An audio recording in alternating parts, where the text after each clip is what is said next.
بسم الله الرحمن الرحيم الحمد لله رب العالمين إن الحمد لله نحمده ونستعينه ونستغفره ونعوذ بالله من شرور أنفسنا ومن سيئات أعمالنا من يهده الله فلا مضل له ومن يضلل فلا هادي له أشهد أن لا إله إلا الله وحده لا شريك له وأشهد أن محمدا عبده ورسوله اللهم صل على محمد وعلى آل محمد كما صليت على إبراهيم وعلى آل إبراهيم إنك حميد مجيد اللهم بارك على محمد وعلى آل محمد كما باركت على إبراهيم وعلى آل إبراهيم إنك حميد مجيد ورضى اللهم عن الخلفاء الراشدين وصحابة أجمعين ومن تبعهم بإحسان إلى يوم الدين ما بعد Assalamu alaikum wa rahmatullahi wa barakatuh, mes sœurs, mes frères, la grande famille.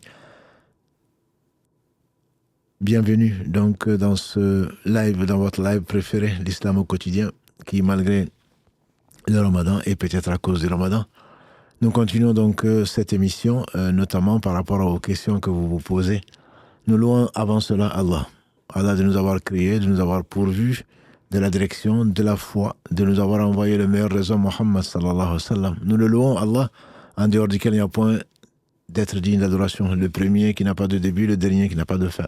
L'apparent, le dominant sur toute chose, le subtil, le bien informé. Nous le louons pour le ramadan. Nous le louons pour la foi. Nous le louons pour l'islam. Nous le louons pour le Coran. Nous le louons pour la guider. Nous le louons pour tout ce qui déverse sur nous et sur tout un chacun de toutes les créatures, sans interruption et sans besoin d'eux. Nous le louons, nous revenons vers lui repentant. Il y a de quoi, et c'est le mois du repentir. Nous demandons protection contre les conséquences de nos péchés. Et lui, cela, c'est le nombre et les tendances de l'âme. Celui qui a la guide, nul ne saura l'égarer. Celui qui est privé de sa guide, nul ne saura lui montrer le droit chemin. J'atteste donc qu'il est le seul, digne d'adoration, le miséricordieux par essence, par excellence, le parfait dans son être, dans ses attributs sublimes, dans tous ces actes qui oscillent d'une part entre sa miséricorde infinie vis-à-vis de ses créatures, celui qui a tout créé sans besoin, et sa justice, qui est basée sur son omniscience et sur sa sagesse. J'atteste donc qu'il est le seul digne d'adoration. J'atteste la véracité de l'exemplarité de la prophétie de Mohammed ibn Abdillah, qu'Allah bénisse ce prophète, sa famille, ses compagnons, tous ceux qui les auront suivis dans le droit chemin et nous fassent l'honneur d'en faire partie. Bienvenue donc. Et nous allons commencer donc ce live, et si Allah nous permet, à la fin de ce live, on va vous rester jusqu'au bout, et tout ce que je peux vous dire. On va commencer donc par les remerciements, après avoir remercié Allah. Un message donc de africecharity.com que vous connaissez, à qui vous faites confiance, à qui nous faisons confiance. Et remercie donc les donateurs pour l'opération Ramadan, vous en souvenez, dans plusieurs lives. On vous a donc informé de l'opportunité qu'Allah donne à ceux qu'il a voulu, donc de financer des kits alimentaires au Sahel, notamment au Mali. Afrique Charity, donc, dit au nom de l'association Afrique Charity, nous adressons nos sincères remerciements à tous les donateurs qui ont contribué à l'opération de distribution des kits alimentaires durant ce mois de Ramadan. Donc, il y a eu près de 800 kits, 800 kits. Grâce à votre générosité, de nombreuses familles ont reçu un kit alimentaire qui a été pour elles certainement un véritable soulagement. On ne peut pas l'imaginer.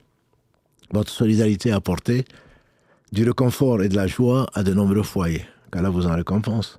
Nous implorons Allah subhanahu wa ta'ala d'accepter vos dons, de les inscrire dans la balance de vos bonnes actions et de vous accorder la même récompense que celle de toutes les personnes que vous avez aidées plus tôt, sans que cela ne diminue en rien leur récompense.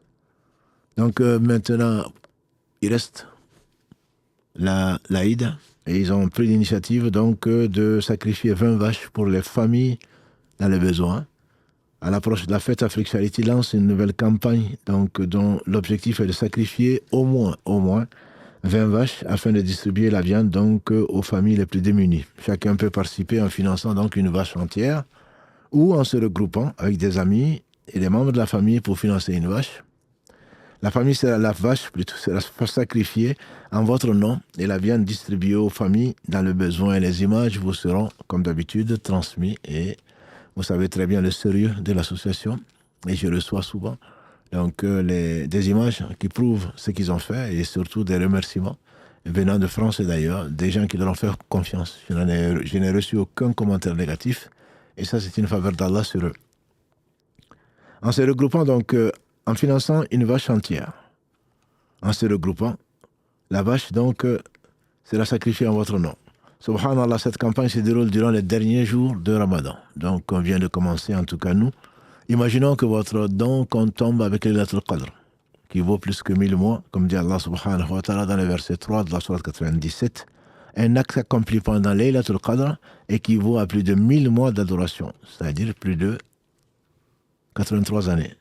Imaginez la récompense d'une sadaqa qui permet de nourrir des familles dans le besoin durant cette nuit. Pour participer, https://africecharity.com/produit/sadaqa.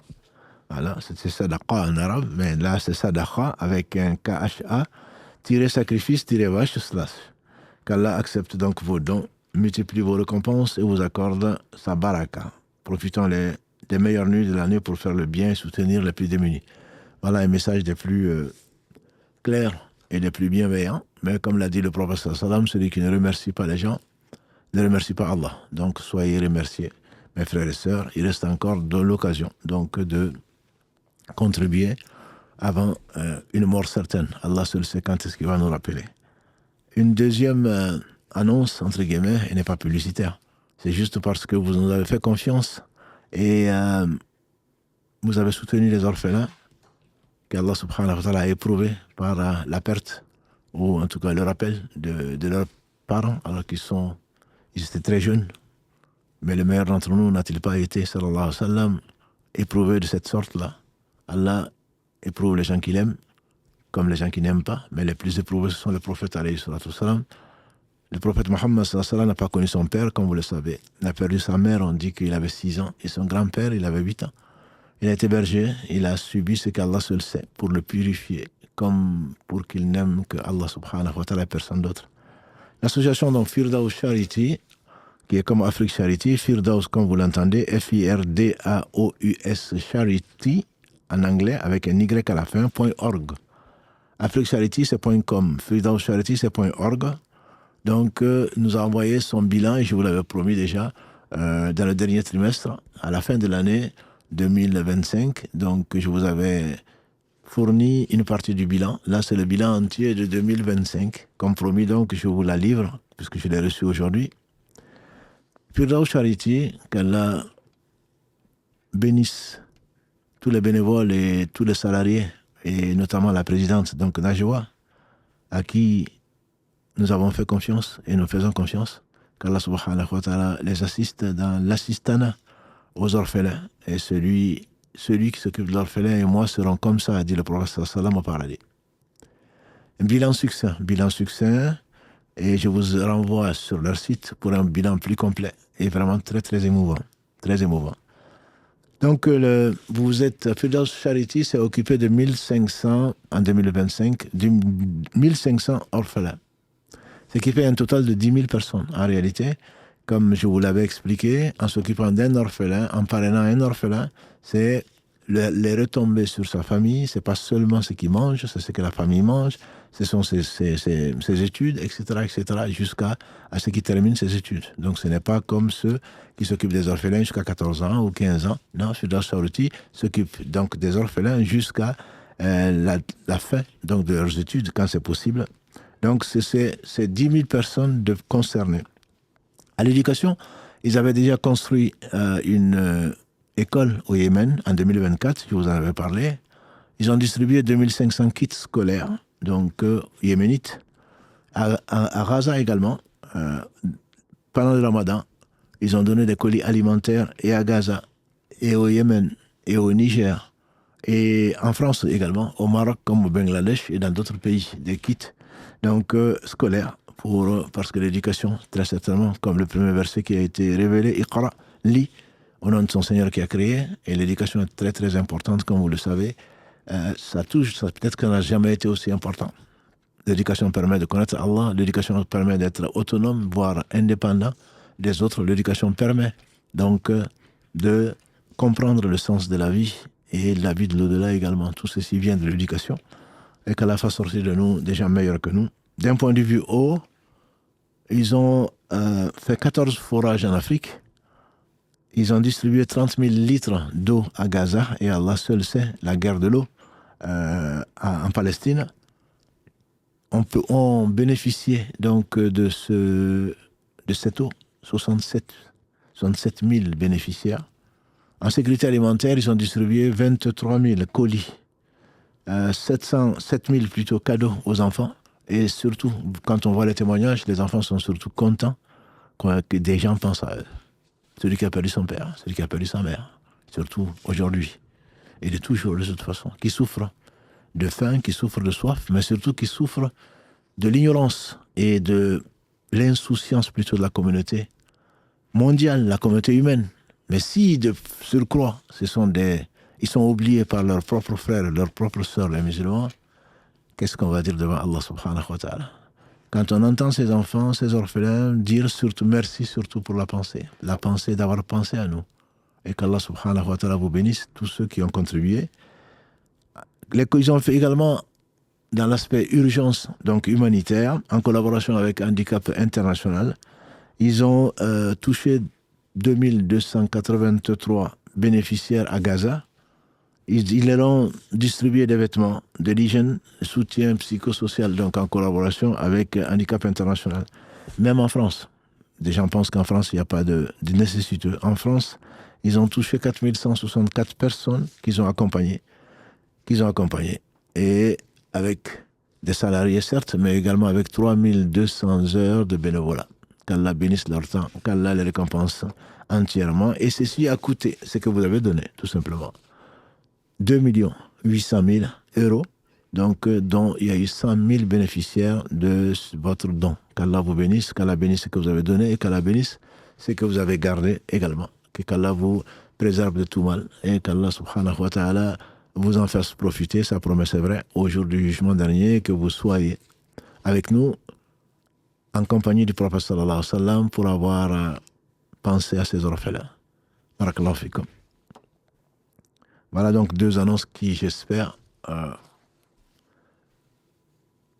vont vous montrer combien la communauté a besoin de vous, mais combien Allah subhanahu wa ta'ala a été généreux avec nous, qui ne sont pas dans leur cas, et également généreux avec nous pour nous donner l'occasion donc de gagner, Inch'Allah, son agrément, qui se traduira par son pardon et également par l'entrée au paradis pour une vie éternelle. Amin. On va commencer les questions. Donc, la priorité, bien entendu, ce sera le jeûne.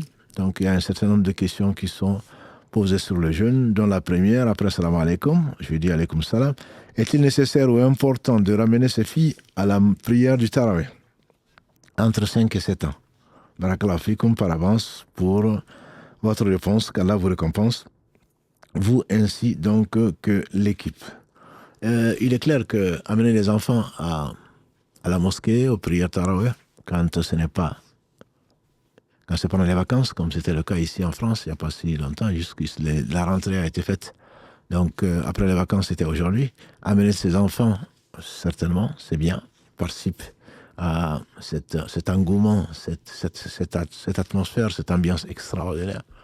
La condition, mon frère, la condition, ma soeur, que les enfants, ne te les amènent pas pour qu'ils jouent. C'est pas une sortie, même si c'est une sortie, c'est le spirituel. S'ils voient les gens prier, s'ils prient avec les enfants, ou si au moins, ils ne peuvent pas prier, bien sûr, ils peuvent rester tranquilles. Mais quand on part, quand on gêne les musulmans, qu'on le veuille ou pas, on n'a pas besoin de hadith pour ça, mon frère. Les gens amènent leurs enfants, et puis ils leur donnent une tablette, ou autre chose, mais laisse-les à la maison. Au moins, ils ne viendront pas déranger les gens, surtout la parole d'Allah subhanahu wa ta'ala est en train d'être lue. Les gens cherchent à pleurer, à comprendre, à méditer sur cette parole, et les enfants sont en train de crier partout, comme une salle de jeu. Non, ça, c'est pas permis. Là, c'est pas permis. Si tu les amènes, c'est pour leur montrer le bon comportement. Et c'est pour leur enseigner le bon comportement. Ça commence par le respect de la maison d'Allah, c'est le respect de tes frères et les sœurs. C'est bien plus important que d'amener les enfants de 5 à 7 ans. En tout cas, s'ils vont, il faudra au moins qu'ils soient éduqués à cela et que tu tiennes, mieux vaut toi ne pas prier, t'occuper d'eux, plutôt que de les laisser pensant prier et qu'ils gênent donc les gens dans leur relation avec Allah subhanahu wa ta'ala. Ma question, j'ai eu une autre question, donc j'ai eu des rapports sexuels avec mon mari. On s'est trompé sur l'heure du Fajr, car on pensait que c'était plus tard. On s'est rendu compte après nos rapports qu'on avait dépassé l'heure. Donc on a eu nos rapports un peu après le Fajr. On s'est rendu compte qu'on a eu des rapports 6 minutes après le Fajr. Que devons-nous faire dans cette situation? Mon mari et moi, sachant que je suis enceinte, moi, je ne jeûne pas en ce moment, devons-nous faire l'expiation? Ma soeur, qu'Allah subhanahu wa ta'ala vous fasse miséricorde, le jeûne, alhamdulillah, est une obligation et commence avec le Fajr. Donc, est-ce une négligence? Vous êtes trompé, ça arrive à tout le monde. Le prophète sallam a dit, dans un hadith qui a été authentifié, Kullu bani Adam khata, wa khayru khata'in tawwabun. Tous les fils d'Adam sont soumis à l'erreur, peuvent se tromper. Et les meilleurs d'entre eux, c'est ceux qui reviennent vers Allah repentant. Donc, une fois que tu l'as su, une fois que tu poses la question, maintenant à toi de regretter, décider de ne plus jamais le refaire. L'arrêter, bien sûr, c'est déjà fait, puisque c'était après le Fajr. Quand tu t'es trompé, l'avis qui me paraît le plus convaincant, c'est que tu n'as pas de péché. Mais tu dois, bien entendu, ton mari doit refaire un jour et non 60. 60, c'est quand, vous savez, et il est conscient de ce qu'il fait. Il s'est laissé aller avec la tentation. Il a été poussé par Shaitan tout en étant convaincu, conscient de la désobéissance à Allah. Là, vous n'étiez pas dans la désobéissance. Vous êtes trompé. Le jour, bien entendu, le jour n'est pas compté parce que vous déviez, continuez donc jusqu'à la fin de la journée. C'est pas parce que ce jour n'est pas compté, pas pour toi puisque tu ne peux pas jeûner, étant enceinte et que tu as choisi de ne pas jeûner, mais pour ton mari, devrait surtout pas manger. Il devrait surtout pas manger. Si c'est cela, s'il a mangé parce que son jour est perdu, il se doit de toute façon de demander pardon, de le regretter, d'essayer de ne plus jamais le refaire. Il faut apprendre sa religion. Pour apprendre sa religion. Ce n'est pas un reproche que je dis, c'est le Mohammed sallallahu alayhi wa sallam qui nous dit Talab al-ilm farida ala kulli muslim. La recherche de la science est une obligation pour chaque musulman. Et y a-t-il une meilleure science que ce qu'Allah a révélé pour son adoration, pour nous accorder sa satisfaction? Donc il a à refaire un jour, même s'il a plus mangé jusqu'à... Son jeûne n'est pas valable. Le Fajr est rentré, son jeûne n'est pas valable. Voilà. Il n'a pas commencé à jeûner, et ensuite... il a oublié? Non, là, il a dépassé. Donc, il est rentré dans la journée, 6 minutes ou pas, peu importe, il est rentré dans la journée, il a fait ce qui lui était interdit dedans. Et là, ce n'est pas par oubli, donc il se doit, ni par contrainte, au contraire, donc il se doit de rendre ce jour, demander pardon à Allah subhanahu wa ta'ala, et quant à toi, tu dois compenser bien sûr ce jour, puisque ce jour n'est pas valable, tu dois le compenser, tu ne jeûnais pas déjà, donc de toute façon, tu dois compenser ce jour en nourriture d'un pauvre, comme tu devrais le faire en temps normal. Wallahu a'lam, qu'Allah nous enseigne ce qui nous sera utile, et nous pardonne donc nos erreurs et nos fautes. Alors, salam alaikum. Alaikum salam, cher. Merci beaucoup de prendre mon appel. Allah yarfik. Et je voulais vous remercier aussi pour tout le savoir que vous nous partagez à chaque live. C'est très enrichissant pour chacun d'entre nous. Donc, barakallahu fik pour ça. Alors moi, je profite de chaque mois de Ramadan pour avoir un repère pour sortir ma zakat el-mal, Oui. la zakat obligatoire. Et j'ai 2 questions à ce sujet. Oui. Puis-je, avec le montant de la zakat, effectuer des sadaka jariya, par exemple faire creuser des puits pour mes défunts grands-parents, la rahmam, donc pour les plus démunis. Et la deuxième question, c'est, je voulais savoir si la zakat el-mal, donc sous respect bien sûr de l'atteinte du montant du NISAB, doit être versé sur l'intégralité de l'épargne à l'instant T, ou bien seulement en fait sur l'épargne accumulée d'une année à l'autre. Je comprends très bien la question, et elle est récurrente. Pas plus tard qu'hier, il y a une sœur qui posait ça aux questions-réponses avec les sœurs de la mosquée, puisque les sœurs de la mosquée ont cette journée, entre guillemets, cet après-midi, cette heure qui est réservée tous les dimanches pour répondre à leurs questions, à l'exemple de ce que faisait le prophète sallam. Il accordait un jour aux hommes, il accordait un jour aux femmes. Donc on essaye de suivre la sunna, et celles qui le désirent viennent dimanche après-midi et posent leurs questions. Une qui a posé cette même question en commençant par la fin, c'est-à-dire la zakat. La zakat, quand on a atteint plutôt le seuil imposable qui est le nisab, la majorité des savants disent que c'est la valeur de 595 grammes d'argent, donc métal, soit aujourd'hui entre 700 et 1000 euros. Mais certains savants disent que ce n'est pas assez, que le nisab c'est plutôt 85 grammes d'or, ce qui remonte jusqu'à 10 000 euros. Bref, Si vous avez eu 10 000 euros et que vous avez sorti la zakat cette année, l'an prochain vous avez eu 15 000 euros, est-ce que c'est sur les 15 000 ou sur les 5 000? C'est bien ça la question? Exactement. Voilà. Donc, non, c'est sur les 15 000. C'est ce que vous n'avez pas dépensé pendant un an de telle façon que, au bout de 40 ans, vous n'avez plus rien. Si vous ne l'avez pas dépensé, c'est que vous n'en avez pas eu besoin. Allah vous demande de contribuer aux dépenses ou à l'entretien, bien qu'il n'ait besoin de rien, l'entretien de personnes qui n'ont pas ce que vous avez et il vous a donné bien plus que ce dont vous avez besoin. Donc Allah vous demande de donner un 40e de ce dont vous n'avez pas eu besoin pendant un an. Ce dont vous n'avez pas eu besoin pendant un an, donc c'est bien les 15 000 euros dans le cas cité et pas seulement les 5 000 euros. C'est vraiment sur toute l'épargne. Ça, c'est la deuxième question. Ok, très clair. Voilà. Donc, la première question, vous pouvez me la rappeler, s'il vous plaît? C'est est-ce qu'avec le montant de la zakat, tu peux faire des sadaka jariya? Absolument. Barakallahu fik. Sadaqa jariya, donc c'est ce qui va vous profiter, Inch'Allah. Mais la zakat, ce n'est pas... la zakat, c'est un droit. C'est le droit de 8 catégories qu'Allah cite dans le verset 60 de la sourate 9. Innama as-sadaqatu lil fuqara wal masakin wal amilina alayha. Les sadaqas, ici c'est la zakat, sont destinés aux démunis, aux pauvres, on dit ceux qui n'arrivent pas à subvenir à 50% de leurs besoins, aux endettés et les gens qui travaillent pour ça, dans un État musulman, les fonctionnaires, donc on dirait des impôts, le voyageur qui se trouve en détresse, même s'il est riche c'est lui, mais là, il est en détresse, soit parce qu'on a volé, soit parce qu'il a tout perdu, soit qu'il n'a pas prévu, etc., etc. Voilà, donc, non, on ne peut pas utiliser la zakat pour sadaqa jariya parce que la sadaqa jariya te profite à toi. Alors que la zakat, c'est le droit du pauvre. D'accord. Voilà, donc tu ne peux pas, on peut faire d'une pierre deux coups, mais là, ce que tu vas faire pour sadaqa jariya, tu le fais avec l'intention de gagner pour l'au-delà. Alors que là, c'est une obligation et c'est le droit du pauvre. On ne peut pas mélanger les deux. Non. D'accord, parce qu'il me semblait qu'on pouvait le faire au nom de quelqu'un, d'un défunt, par exemple, justement, donc pas forcément en mon nom. Tout à fait, oui, on peut le faire, mais ça va te profiter. Si tu fais quelque chose pour ton père, ou pour ton mari, ou pour quelqu'un, tu auras la même récompense, sans rien amoindrir à celui pour qui tu le fais plutôt. Donc ça te profite quand même. Et Allah a donné les 8 catégories, donc c'est vraiment tawqifiyya, c'est-à-dire on ne peut pas prendre une 9e catégorie. Okay. C'est vraiment 8 catégories.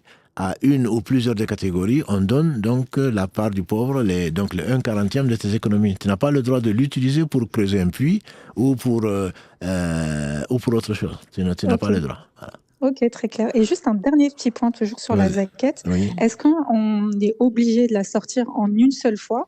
Ou par exemple, dans le cas d'un parrainage d'orphelin, par exemple, où c'est mensuel, est-ce que ça passe ou il faut vraiment que ce soit sorti en une seule fois? Barakallahu fik. Il faut le sortir en une fois. En une fois, j'entends par là en un laps de temps très court. C'est-à-dire que si tu as 2 personnes qui sont dans la nécessité, tu peux donner à l'un aujourd'hui et l'autre demain.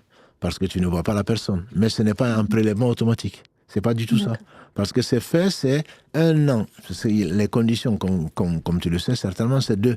C'est le haoul. Donc, une fois que ça atteint le seuil imposable, donc le nisab, c'est à 1 an après. Donc, ce n'est pas 13 mois après, ce n'est pas ensuite 15 mois après, ensuite 18 mois après. Non, c'est vraiment après 1 an. 1 an lunaire. Donc, il faut vraiment le sortir à ce moment. Et si on n'arrive pas à le sortir, c'est qu'on n'est pas imposable. Voilà, c'est sur tes 15 000. Donc, tu vas prendre 2,5%. Et donc, ça, tu dois pouvoir le sortir. Mais si tu ne peux pas le sortir, ou tu veux le sortir en plusieurs fois, non, ce n'est pas valable. C'est pas valable. Ok, parfait. Très clair. Barakallahu fik. Vraiment, merci beaucoup. Allah yabarak fik, massa. Assalamu alaikum. Wa alaykum salam wa rahmatullahi wa barakatuh. On va continuer donc dans le jeûne qu'on a mis en priorité parce que c'est le mois de Ramadan. Wa alaykum salam wa rahmatullahi wa barakatuh. Donc, qu'Allah Azawajal vous récompense grandement ici-bas et dans l'au-delà pour votre investissement pour la Ummah. On dira Amin. Est-ce bien de se donner comme objectif de Ramadan de mémoriser de nouvelles sourates ou est-il préférable de se concentrer sur la lecture, la méditation et l'écoute? Barakallahu fikum. On peut, si c'est là où on est motivé, mais il est clair que l'essentiel, c'est de profiter, qu'Allah nous fasse profiter de ce moment-là. Apprendre un seul verset du Coran, c'est mieux pour nous que beaucoup de choses. Contrairement, même par jour, c'est bien mieux. Mais le Coran n'a pas été révélé que pour être appris. Il a été révélé pour être appris, pour être lu, pour être ou écouté. Il a été révélé pour être, comme tu le dis ici, pour être compris, pour être médité, pour être mis en pratique, pour être enseigné et pour inviter au Coran. Donc il y a au moins 8 voire 15 raisons pour lesquelles les savants qu'ils ont cité pour le Coran. Donc tu choisis une chose. Personnellement, je préfère pendant le mois de Ramadan méditer sur le Coran. C'est pourquoi le Coran a été révélé. Si tu peux lire le Coran, ça te fera autant d'actions, autant de hasanat multipliés par 10, puisque chaque lettre fait. Et puis tu peux combiner les deux. Tu peux lire en même temps, t'arrêter pour méditer. Les compagnons du prophète en apprenaient 10, ils les retenaient, ils les récitaient, ils les comprenaient, ils les mettaient en pratique avant de passer à d'autres. Donc ce n'est pas une course de vitesse, c'est une course de fond. Le plus important, c'est vraiment de comprendre le Coran. Et si tu es francophone, moi je te conseille honnêtement de réviser peut-être ce que tu as et surtout de t'adonner à l'explication des sens des versets. Et pendant ce mois béni, pour vraiment en profiter, donc prendre une résolution, te reformer, demander à Allah de te reformer, c'est beaucoup plus important que le nombre de versets que l'on apprend. Le nombre de versets est certainement important, mais le plus important, c'est vraiment de comprendre pourquoi le Coran a été révélé et de le mettre en pratique surtout. En tout cas, c'est ce que je te conseille. Allahu a'lam wa a'lam. Allô, oui. Allô. Oui, allô, salam alaikum. Wa alaykoum salam, Toba. Je me permets de vous contacter parce qu'en fait, j'ai une petite question. Oui. Du coup, ma question, c'était, récemment, j'ai entendu parler des différents angles de prière, donc 15, 18, etc. Oui. Et ce que j'ai compris, c'est que le 12 n'est pas très fiable. Et je voulais savoir, du coup, est-ce que je suis ce qui me semble le plus juste ou je peux suivre ma mosquée habituelle? Alors, les gens d'avant, ils avaient d'autres problèmes que les horaires de prière, puisqu'on regarde. Et d'ailleurs, dans les livres de fiqh, c'est surtout c'est la vision. Il se trouve, de ce que je sais, je ne suis pas là pour critiquer, je ne suis pas un astronome et je ne suis pas spécialisé, mais ce que je sais, après une thèse qui a été présentée, je pense que c'était en Belgique, il a été prouvé que le 15 degrés correspondait à ce que les gens voyaient à l'œil nu, que ce soit à Tombouctou, que ce soit au Pakistan, que ce soit ailleurs. Donc le 12 degrés, personnellement, pendant un mois de Ramadan, j'étais invité chez un frère, qu'Allah le compense, et on faisait le suhour, on arrivait à distinguer, mais vraiment très clairement, les couleurs donc, de la vache qui était dans le pré. Donc, donc il faisait vraiment matin.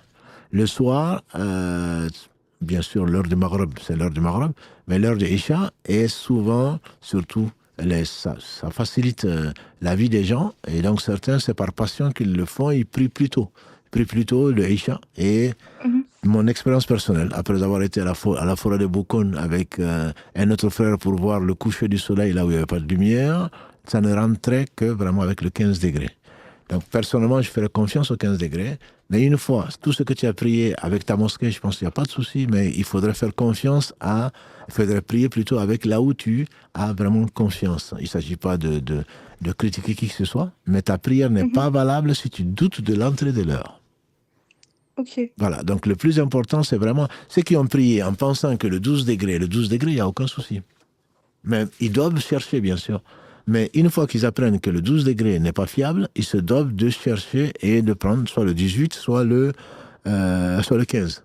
Le 18, à mon humble avis, le peu que j'en ai, parce que ça fait 40 ans, voire plus, le 18 degrés, le Fajr, le Fajr Kadhib, semble être un Fajr qui est trop tôt. Donc autant pour le Ramadan c'est bon, mais pour le Fajr ça pose problème. Alors que pour le Isha, il est tard, mais au moins le Isha c'est sûr. Il est même sunnah de prier le Isha un peu tard. Donc voilà ce que j'en sais. Je ne critique aucune des méthodes, mais pour toi je te conseillerais vraiment d'être sûr que le Fajr est rentré et que le Isha est rentré pour pouvoir prier plutôt que de suivre la mosquée. Ok, ça marche. Merci beaucoup, Barakallahu fik. Allah yabarafik. Salam alaikum. Wa alaykoum salam wa rahmatullahi wa barakatuh. Je demande à Allah de vous récompenser de ces plus belles récompenses dont on ne peut imaginer pour la valeur que vous nous apportez par sa grâce et sa volonté, qu'il vous accorde et qu'il accorde la sincérité dans nos actes. Amin. Amin. Aujourd'hui, ma question concerne le repas de Suhoor, qu'Allah et son prophète sallallahu alayhi wa sallam ont agréé et dans lequel se trouve la baraka d'Allah. Tout à fait. En effet, il y a de cela quelques jours, je me suis levé pour le Suhoor avec l'intention de prendre le repas avant l'adhan de la mosquée, que je suis habituellement, qui je précise, est à 5 km de chez moi. Tout en sachant que la mosquée plus proche de chez moi, qui se trouve à 3,8 km, faisait l'adhan un peu plus tard et que par conséquent, j'avais un peu plus de temps de prendre le repas de Suhoor. En me réveillant et en voyant donc que l'adhan de la mosquée à 5 km avait déjà passé d'1 minute, j'ai décidé de suivre l'adhan de la mosquée la plus proche de chez moi, 3,8 km, et de manger un peu avant celui-ci. Ma question est donc de savoir si j'ai commis une erreur en faisant cela et si mon jeûne est valide ou si je devrais le rattraper. En vous remerciant donc pour votre réponse. Barakallahu fik, mon frère. Je pense, parce que si c'est au Fajr, et je ne sais pas, à 5 km, 3,8 km, c'est très bien le Suhoor, puisque Allah subhanahu wa ta'ala a mis la baraka dans le repas de fin de nuit, et également le prophète sallam nous a dit que la différence entre notre jeûne et le jeûne des gens des Écritures, les gens du livre, chrétiens et juifs, c'était donc le repas de Suhoor. Donc tu fais bien de le manger, mais de là à tenter le diable, c'est ce que tu as fait, entre 3,8 km et 5 km, parce que ça t'arrange. Non, je te déconseille de raisonner comme ça. Si tu es convaincu que le Fajr est rentré, si tu es convaincu, comme avec la sœur, tu es convaincu que tu peux faire le Fajr, alors ça veut dire que tu n'as pas le droit de manger. Le prophète alayhi salatu wassalam a dit en substance: ne vous arrêtez pas de manger en entendant l'appel de Bilal. Que l'appel de Bilal plutôt ne vous empêche pas de manger. Par contre, l'appel de Ibn Maktoum, l'aveugle dont on a parlé vendredi dernier, qui était l'un des muezzins du prophète sallam, vous empêche de manger et vous permet de prier. Parce que lui, il est aveugle, on va lui dire que c'est rentré, l'heure est rentrée. Ça veut dire que tu as hésité, tu penses que l'heure est rentrée, tu as douté que l'heure est rentrée ou pas, Ibn Abbas te dirait, il n'y a pas de souci. Si tu doutes que l'heure est rentrée, tu peux manger jusqu'à ce que tu sois sûr. Par contre, si tu pensais que la mosquée qui est à 5 km fait l'adhan à l'heure, ça veut dire que tu as su, ou tu as pensé, tu as cru que l'heure est rentrée, et malgré cela, tu as mangé. Et ça, c'est pas permis. Moi, je te dirais que je te conseillerais très fortement de refaire. Je ne suis pas de l'école de l'IMSAC. Je te conseillerais par contre de refaire le jour de jeûne, parce que c'est comme si tu priais, même si l'heure était rentrée, mais tu doutes que l'heure est rentrée, ta prière n'est pas valable. Elle n'est pas valide. Pourquoi? Parce que tu as douté. Mais une fois que tu es sûr que le Fajr est rentré, tu ne dois pas manger.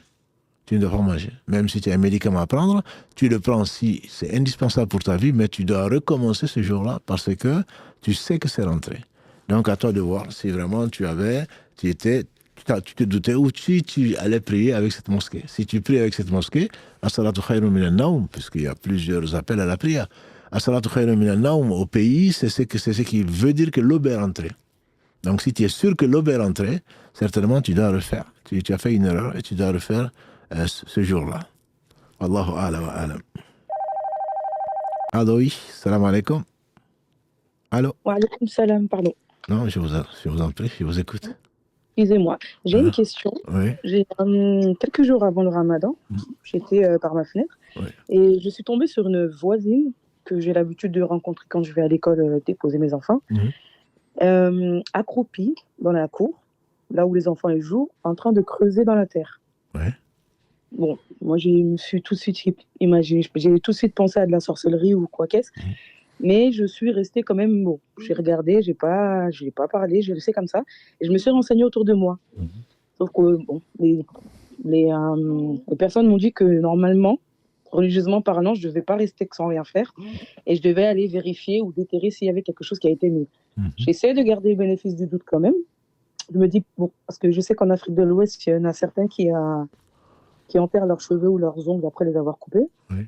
Donc je me dis peut-être que c'est ça, ou bon, j'ai essayé d'avoir le bénéfice du doute, mais je reste quand même perplexe et je me pose quand même la question de qu'est-ce que je fais? Je laisse comme ça, comme si de rien n'était, ou il faut que je fasse quelque chose par la suite, je ne sais pas. Alors, si tu l'as vu en train de s'accroupir, en train de creuser, peut-être que tu es juste en train de s'amuser, même si c'est pas de son âge. Tu fais bien de penser du bien d'elle. Mais si y a un doute quelconque, moi je l'aurais creusé, vérifié s'il n'y a rien, alhamdoulilah, et s'il y a quelque chose, je l'enlèverai. C'est ce que j'aurais fait. D'accord. Mais maintenant que tu es dans le doute, soit tu le fais, soit tu chasses ça de ta tête, et puis voilà. Mais tu n'as pas le droit, effectivement, de penser. Allah dit dans le verset 12 de la sourate 49, une partie de la conjecture est péché. Tu n'as pas le droit de penser qu'elle est sorcière ou qu'elle a fait de la sorcellerie, tu n'en as pas la preuve. Mais si tu doutes qu'elle a fait la sorcellerie, si tu connais l'endroit, moi j'irai creuser avec l'intention pas de découvrir ce qu'elle a fait, l'intention d'éliminer le mal qu'elle a fait si c'était un mal. D'accord. Voilà. Ok, d'accord. Ça marche. Bon, c'est déjà plus clair alors. Qu'Allah vous récompense. Amin, barakallahu fik. Salam alaikum. Alaikum salam. Alors, on a beaucoup de questions, alhamdulillah, sur les menstrues. Je ne sais pas si on aura le temps de les traiter ou pas, mais au moins, on va commencer. Je sais que c'est un sérieux problème. Quand j'ai dit problème, Allah ne fait que le meilleur, mais des sœurs, alhamdulillah, sont éprouvées par des irrégularités, entre guillemets. Et donc, je pense que c'est important de les traiter. Salam alaikum wa rahmatullahi wa barakatuh. J'espère que vous portez bien tous, alhamdulillah, incha'Allah, qu'Allah vous récompense pour tout ce que vous faites pour la communauté. Amin. La question concerne la jurisprudence sur les menstrues. J'ai toujours entendu que lorsque les menstrues dépassaient les 15 jours, il fallait reprendre les obligations religieuses. C'est un avis qui est fort. Par ailleurs, je suis tombé sur un avis qui dit que l'on prend plutôt l'habitude au lieu des 15 jours. L'habitude. Par exemple, si mon cycle est 7 jours de base, je dois me baser sur les 7 jours et reprendre la prière. Je notifie que dans mon cas, mon cycle est allongé par une cause extérieure, c'est-à-dire la prise de contraceptifs. Donc, ma question est de savoir, est-ce que je me base sur mon habitude de cycle, c'est-à-dire 7 jours, ou est-ce que lorsque ça dépasse 15 jours, je reprends les obligations religieuses? Ma sœur, vous connaissez mieux que nous. Nous, on théorise, nous, on vous répond, mais c'est vous qui le vivez. Alhamdulillah, les hommes n'ont pas de menstrues, vous avez cette charge-là et cet honneur de porter les enfants, et Allah est miséricordieux, mais les questions ont été traitées. Si l'on sait, si on connaît les raisons, parce qu'il ne faut pas confondre, si on connaît les raisons de l'écoulement sanguin, qu'on sait que ce ne sont pas des menstrues, ou on connaît la raison de la prolongation, à ce moment-là, on se base sur les jours, le nombre de jours normaux avant la contraception, par exemple, si c'est la contraception. On sait que les changements hormonaux vont forcément avoir des répercussions sur la quantité ou le temps ou le cycle. Donc, si on sait pourquoi on a des saignements, on ne tient pas compte des jours de saignements supplémentaires. Par contre, si on ne sait pas, c'est là où on parle de 15 jours. Tu ne sais pas, tu ne prends pas de contraceptifs, et voilà que tu as des saignements. Tu as des saignements qui sont des saignements du sang menstruel et qui ne s'arrêtent pas. Donc, tu ne connais pas la raison. Bien sûr, tu vas consulter, mais tu dois attendre un maximum de 15 jours. Et là, le maximum de 15 jours, pourquoi? Parce que naturellement, les savants sont en majorité, en tout cas, de l'avis que les menstrues ne peuvent pas dépasser 15 jours, puisque ça fait la moitié du cycle. Voilà, et ce n'est pas naturel, entre guillemets. Donc, à partir de 15 jours, tu peux le considérer comme de la météorologie, comme des météorologies. Donc, si tu en connais la raison, si c'est des contraceptifs en particulier, à ce moment-là, tu comptes les jours normaux. Mais si tu n'en connais pas la raison, tu patientes jusqu'à 15 jours. Voilà. Et est-ce que les 15 jours est inclus, c'est-à-dire que je reprends la prière du Fajr du 15e jour ou du 16e? On dit que ça ne dépasse pas 15 jours, ça veut dire que tu attends jusqu'à 15 jours inclus. Donc, je te conseillerais de commencer au 16e jour du Fajr. Et concernant ce même sujet pour la contraception hormonale, il y a consensus des savants sur le fait qu'il soit autorisé dans le cas où cela n'entraîne pas de conséquences néfastes sur la santé de la femme. Bon, ça c'est consensus, je ne sais pas s'il y en a, mais ça peut se comprendre, puisque de toute façon notre corps est un dépôt, et par conséquent on n'a pas donc à utiliser, on n'a pas à se faire mal, entre guillemets. Pourtant, beaucoup d'études démontrent les effets nocifs qui sont nombreuses qui sont nombreux, j'imagine. Dépression, problèmes cardiaques, vasculaires, détaillés. Également, sur la notice, ma question était de savoir est-ce que les avis religieux, cela a été pris en compte. Je ne suis pas mufti, je n'ai jamais émis de fatwa pour la contraception, donc je ne peux pas te dire sur quoi ils se sont basés, mais ce qui est certain, c'est que les savants se basent sur l'ensemble des données qu'ils peuvent avoir. Ce n'est pas seulement, contrairement à ce que certains pensent, ils pensent que les savants des monstrues se basent sur ce qui s'est passé il y a 14 siècles, il y a ceci, non, ils sont très concernés. Ils demandent, ils ne sont pas bien sûr, généralement pas en tout cas spécialistes de tous les domaines, comme c'était avant, mais ils demandent les avis des spécialistes, des savants, des médecins, etc., avant de prendre une décision. Ce ne sont pas des gens qui vont dire non, mais bon, c'est comme ça, parce que ma grand-mère, c'était comme ça. Non.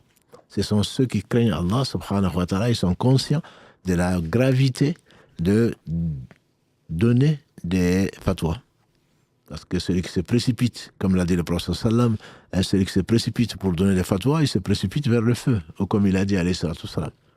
Donc, demander une fatwa, j'en connais plus d'un, quand ils leur demandent une fatwa, ils vont demander à autres de crainte de donner la réponse alors qu'ils la connaissent. Donc, on ne se précipite pas dans les fatwas comme nous le faisons. Oui, non, ça c'est interdit. Non, ça c'est permis. Non, c'est quelque chose de grave et fais leur confiance. Je ne sais pas. Je ne peux pas te répondre sur quoi ils se basent, je ne peux pas te dire. Mais en tout cas, leurs décisions sont basées sur les observations vérifiées au moins de leur temps. Maintenant, est-ce que les savants contemporains restent responsables de révisiter ces fatwas? Et ils doivent se tenir au courant des conséquences, donc démontrées par la science. Après, je ne saurais te dire. Donc, existe-t-il des références, pour ta dernière question, sur la contraception concernant les femmes des croyantes, les mères des croyantes plutôt, qu'Allah leur fasse miséricorde? Je n'en connais pas.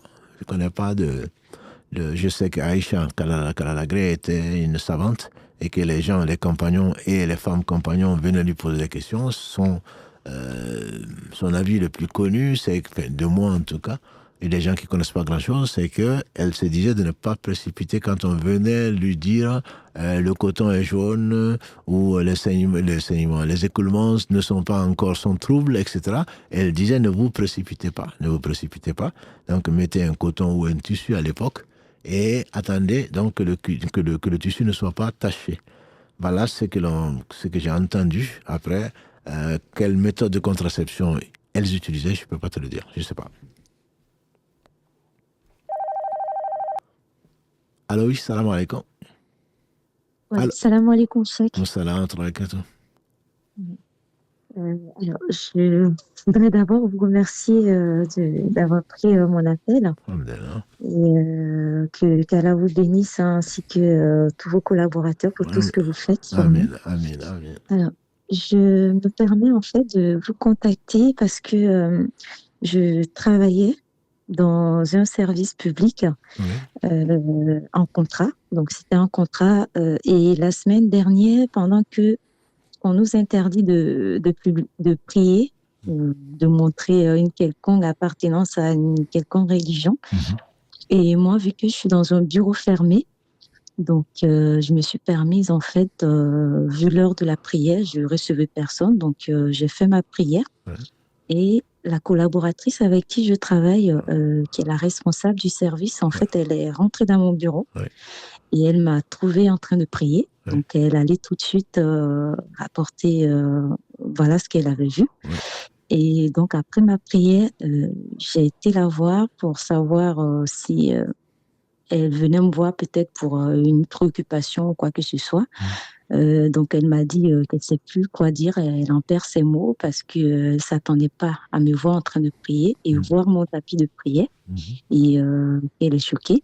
Et il faut dire qu'avant cela, quand le mois de Ramadan a commencé, je lui avais déjà posé la question de savoir si, vu que je ne prenais pas de pause, est-ce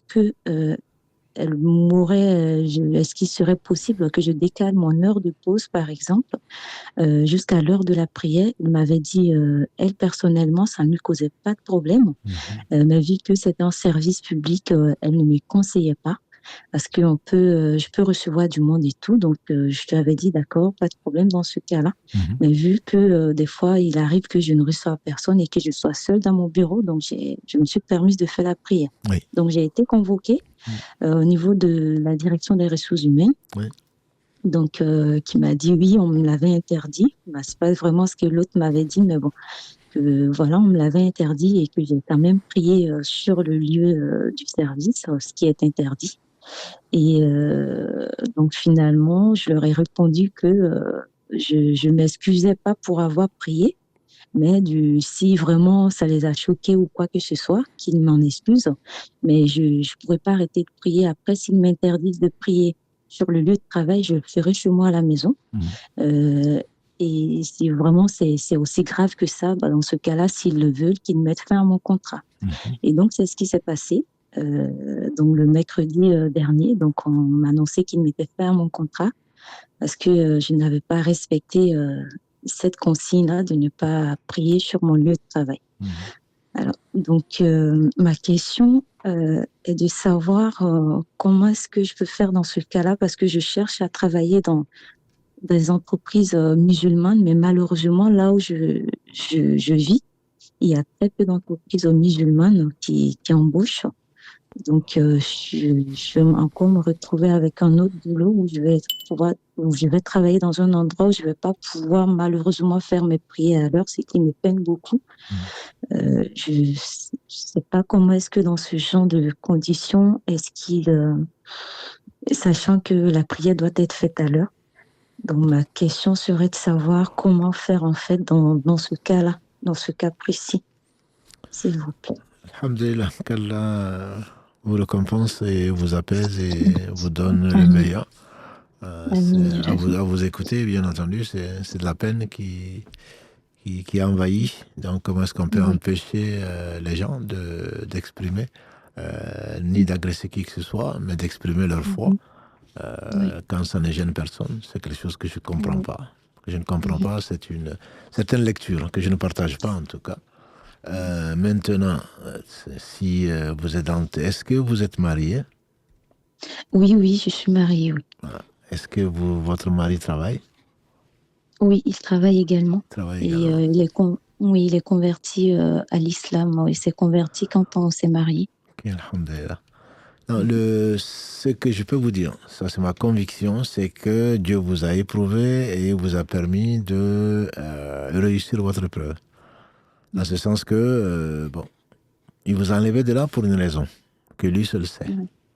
Et donc, il se peut que le travail que vous si vous continuez dans ce travail-là, Dieu seul sait ce que vous attendez. Il vous a évité certainement pour un mal plus grand. Et ça, il faudrait le remercier pour ça, même si on ne comprend pas. Ça, c'est la première des choses, je dirais. La deuxième chose, c'est que le prophète sallam nous a assuré, et il ne parlait pas de lui-même, que personne n'abandonne une chose pour Allah sans que Allah ne lui donne mieux.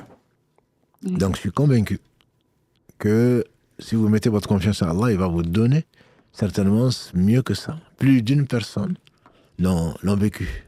L'expérience prouve ce que le prophète sallam nous a promis. C'est quelqu'un qui a, grâce à Allah, le courage d'arrêter une désobéissance à Allah certainement, ou de choisir Allah par rapport à une chose qu'il aime. Certainement, Allah subhanahu wa ta'ala va lui donner mieux. Avant l'au-delà, ici même.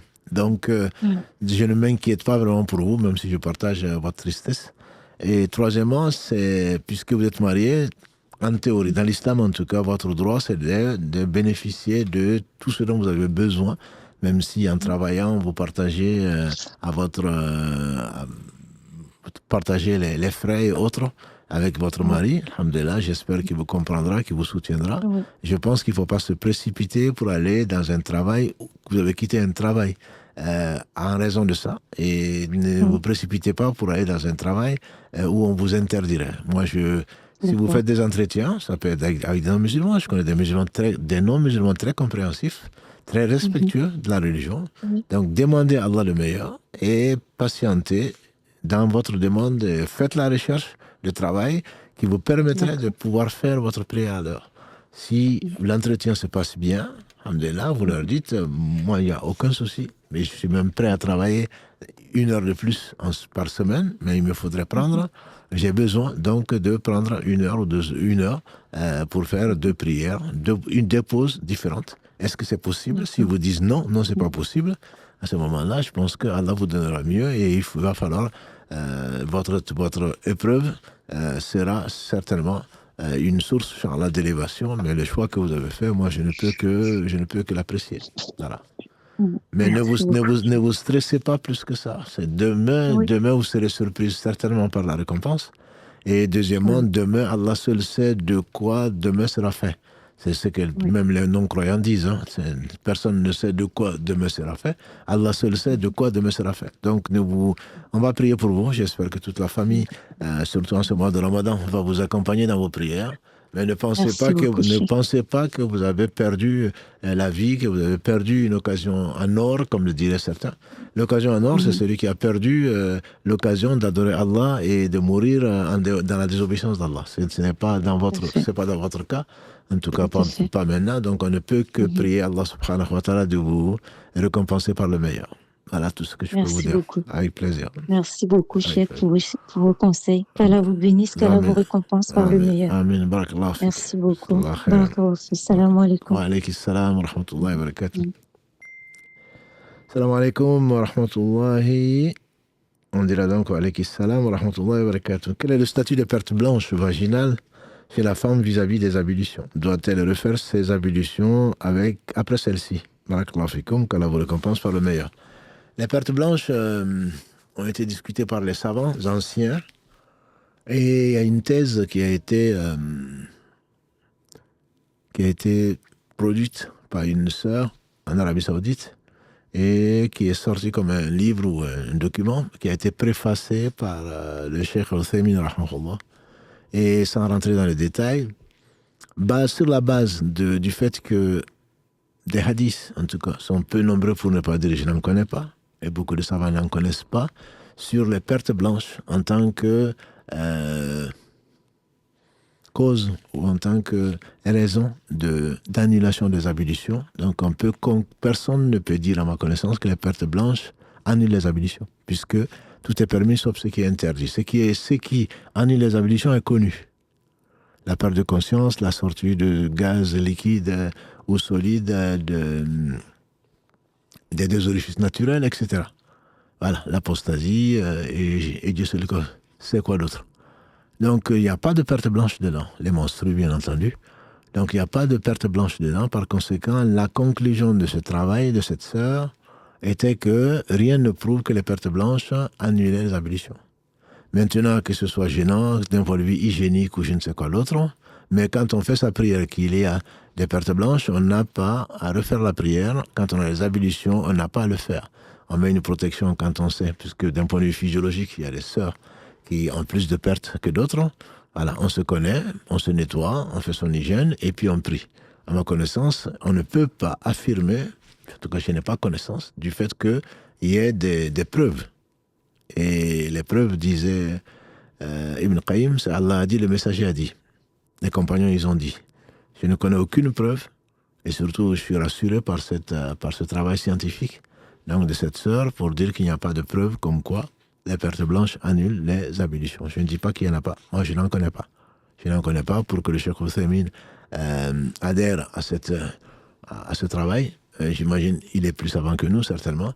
Et j'imagine qu'il a recherché, comme sa modestie, l'humilité qu'Allah lui a donnée, c'est qu'il disait, en général, quand il ne sait pas, il dit celui qui a la preuve du contraire qui me l'amène. Moi, je ne l'ai pas trouvé. Voilà son habitude. Et qu'Allah le bénisse ainsi que tous nos savants.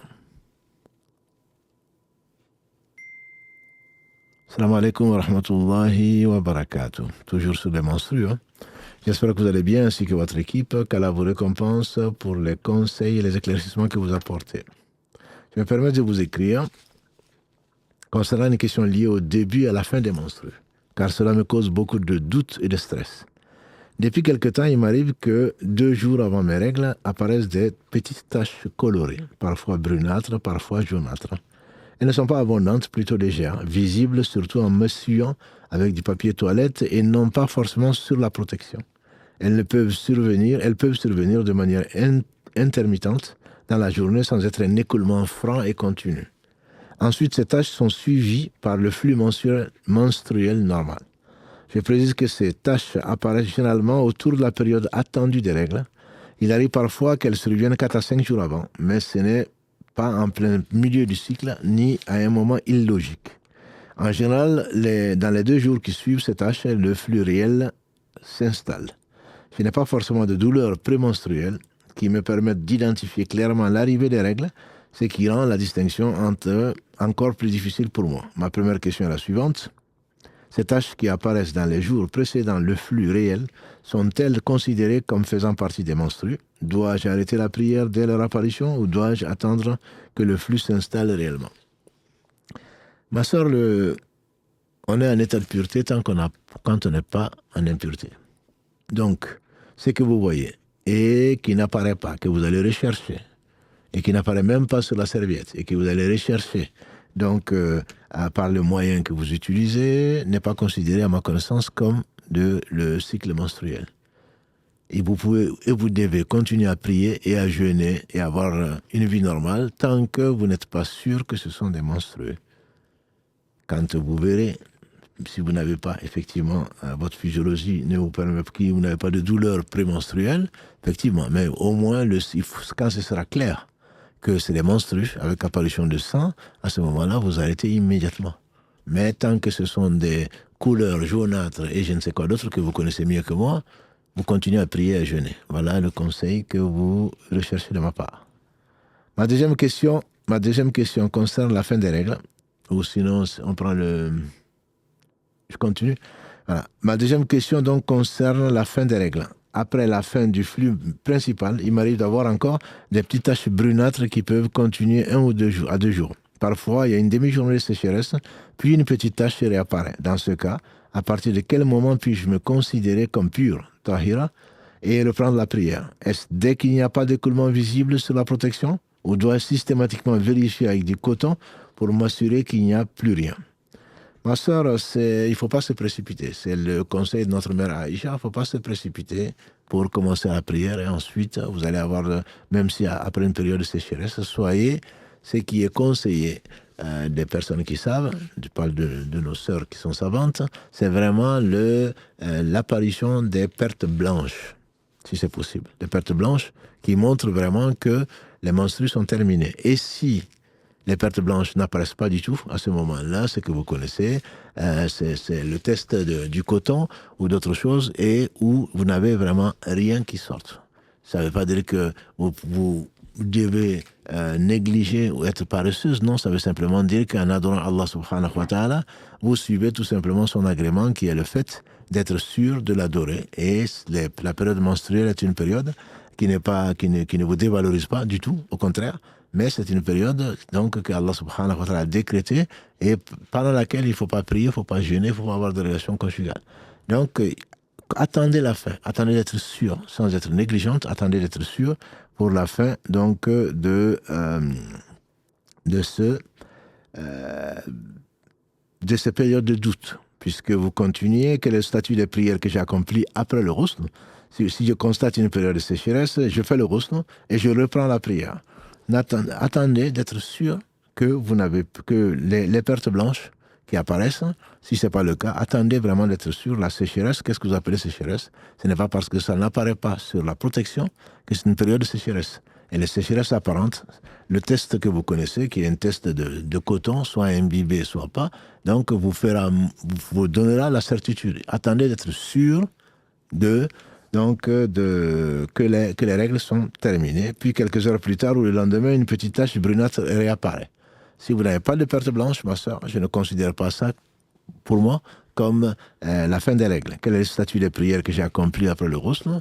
De toute façon, pendant votre période de règles ou de menstrues, vous ne devez pas prier, vous ne devez pas jeûner, vous n'avez pas à reprendre non plus les prières. Donc, quel que soit, il se peut que Allah vous récompense pour votre effort, donc pour votre effort de l'adorer, mais il se peut que ce soit invalide. Dans tous les cas, vous n'en sortirez pas donc bredouille de cela. Donc, sont-elles valides ou dois-je les rattraper? Vous n'avez pas à les rattraper, mais de toute façon, si c'était les périodes de menstrues, elles ne sont pas valides. Donc vous n'avez pas à les rattraper. J'ai également un dilemme concernant le jour du doute en fin de règle. Parfois, cela s'arrête complètement pendant une demi-journée ou une journée, puis une petite tâche serait bien. Je ne sais donc pas si je dois faire le ghusl dès que je constate une période de sécheresse et reprendre la prière, quitte à refaire le ghusl si une tâche revient, ou bien attendre une journée complète de certitude avant de faire le ghusl et rattraper ensuite les prières si je constate que c'était réellement terminé. Mon conseil, c'est vraiment d'être sûr.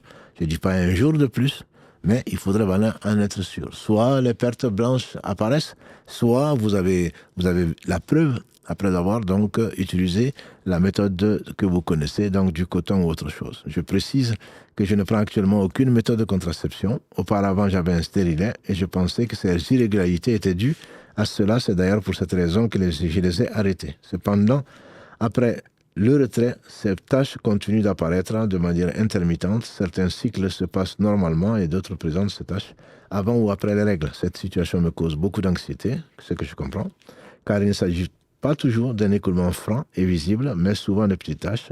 Voilà. Donc, qu'Allah vous récompense pour votre éclairage et pardonne le caractère intime de cette question. Bon, elle est utile, hein. Il n'y a pas de pudeur en matière de recherche.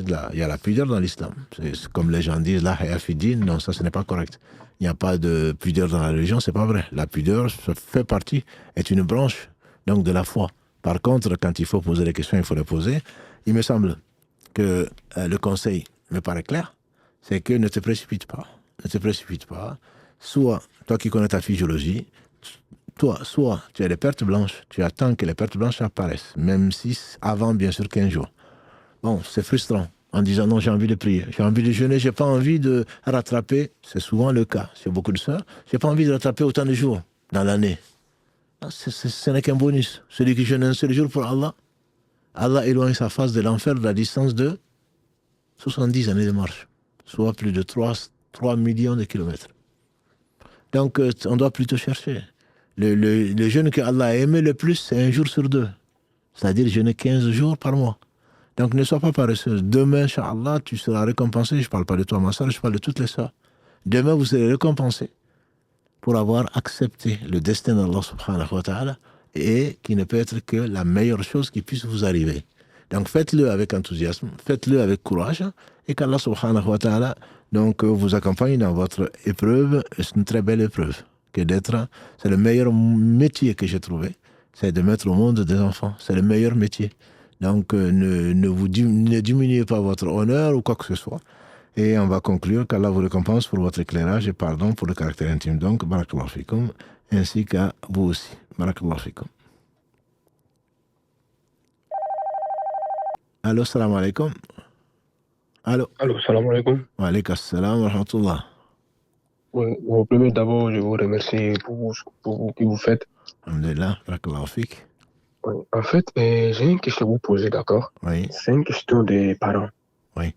Et en fait, moi, j'ai un problème avec mon père. Oui. Bon, moi, je suis en France depuis, ça fait 8 ans que je suis en France, parce que je suis né en Espagne. D'accord. Ouais. Moi, j'ai mes parents qui sont en Espagne, ils sont divorcés, d'accord. Et bon, nous, on vient de la Côte d'Ivoire. Oui. Et donc, moi, je suis un homme marié, j'ai 3 enfants. Alhamdulillah, qu'Allah les bénisse. Amin. Et en fait, c'est un problème de l'argent. Parce que moi, mes parents, ils travaillent, d'accord. Surtout mon père, lui, il travaille. Avec ma mère, bon, j'ai pas de problème de l'argent. Elle me comprend ma situation. C'est avec mon père, en fait. Et pour lui, moi, je devais envoyer l'argent chaque mois. D'accord? Oui. Et à chaque fois, quand il y a un problème de l'argent entre moi et lui, il me bloque sur WhatsApp. Il me bloque sur WhatsApp. Moi et ma femme, il me bloque. Oui. Et des fois, j'appelle, il me répond pas à mes appels. Oui. Et jusqu'à bon, il y a tout dernièrement, et il m'a dit des choses que je ne peux pas dire. Oui. D'accord? Il m'a dit que moi, en tant que fils, que tout ne sert à rien. Oui, d'accord? Tout ne sert à rien. J'imagine, oui. Voilà. Et en fait, il me dit, ouais, non, mais il ne faut pas m'appeler. Si tu veux me parler, tu m'envoies un message. Ou tu m'envoies un vocal. C'est ça que je fais. Oui. Depuis un mois, c'est ça que je fais. Je ne l'appelle pas, mais je l'écris sur WhatsApp. Oui. Ou je lui envoie un vocal. Oui. Et moi, j'aimerais savoir, parce que moi, j'ai pas envie de couper les liens, quoi. Et il faut pas. Et j'aimerais savoir qu'est-ce que je dois faire. Parce que quand lui me demande de l'argent, bon, je fais qu'est-ce que je peux. Oui. Mais en fait, moi, à chaque fois, je dis que moi, j'ai une famille, que je ne peux pas lui donner tout ce que j'ai aussi. Oui. Et à chaque fois, il dit non, que normalement, que je ne dois pas dire ça, que de la culture africaine. Et moi, en tant que fils, que je ne peux pas lui dire ça. Et j'aimerais savoir c'est quoi les jugements dans ça, quoi. Le jugement, c'est que, bon, il y a des prix pour lui. Il y a des pères qui sont particulièrement voraces, qui aimeraient beaucoup d'argent et qui investissent dans les enfants, qui pensent que c'est leur retraite. Même s'ils ne travaillent pas, les enfants ont le devoir de... On connaît ça en Afrique, hein, les enfants ont le devoir d'être au service de leurs parents, ce qui n'est pas faux. Le problème, c'est que tu as une famille et il faudrait qu'ils comprennent que tu ne peux pas lui donner ce que tu as et finalement, tu seras injuste en ne tenant pas, en ne t'occupant pas de ta famille. Ça, il faudrait qu'ils le comprennent. Après, moi, je te dis, il faut prier pour lui. Il faut prier pour lui parce que ça devient l'injustice, la version que tu donnes en tout cas, et il risque de le payer. Cet argent ne lui servira pas à grand-chose. Deuxièmement, passer pas par ta mère, parce que je crains qu'elle essuie les plâtres, hein, en disant qu'elle a mis au monde des enfants qui sont maudits, mais passe par ton grand-père, si tu en as, ou le grand frère de ton père, pour essayer ou des amis de ton père, pour essayer de le raisonner. C'est que toi, tu ne peux pas lui dire. Et enfin, si tu dois lui envoyer, tu fais des économies, tu lui envoies ce que tu peux. Il ne va pas te le renvoyer. Ce que tu peux, tu continues à lui laisser des WhatsApp, tu lui demandes pardon si tu n'as pas pu faire ce qu'il aime, de prier pour toi, pour que tu aies encore plus d'argent. Ne lui parle pas, ne dis pas que moi aussi j'ai les charges. Ça, je ne pense pas que ce soit quelque chose de conseillé. Il ne faut pas lui dire, il le sait. Et il a besoin d'argent. Quand je dis besoin, ça ne veut pas dire qu'il a besoin d'argent pour manger.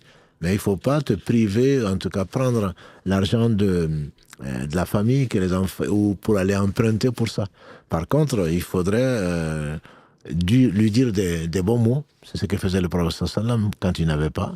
De dire des bons mots, de lui demander de prier pour toi, de t'excuser si tu n'as pas pu lui satisfaire, que ton souci c'est de le satisfaire, etc. après Dieu. Et puis voilà, et de patienter. Il ne faut pas te disputer avec ton père. Ça non. Dieu dit de ne pas leur dire ouf. Donc, il ne faut pas lui dire non, mais moi j'ai une famille, moi aussi, et j'ai 3 enfants. Non, ça c'est pas ton copain. C'est pas ton copain. Et dans l'islam, c'est pas seulement en Afrique. Hein. Dans l'islam, ça se fait pas. Voilà, mon frère, ça se fait pas. Quel que soit ton âge, ça se fait pas. C'est un manque de. Pour nous, on le considère comme un manque de respect. Donc, il faut pas.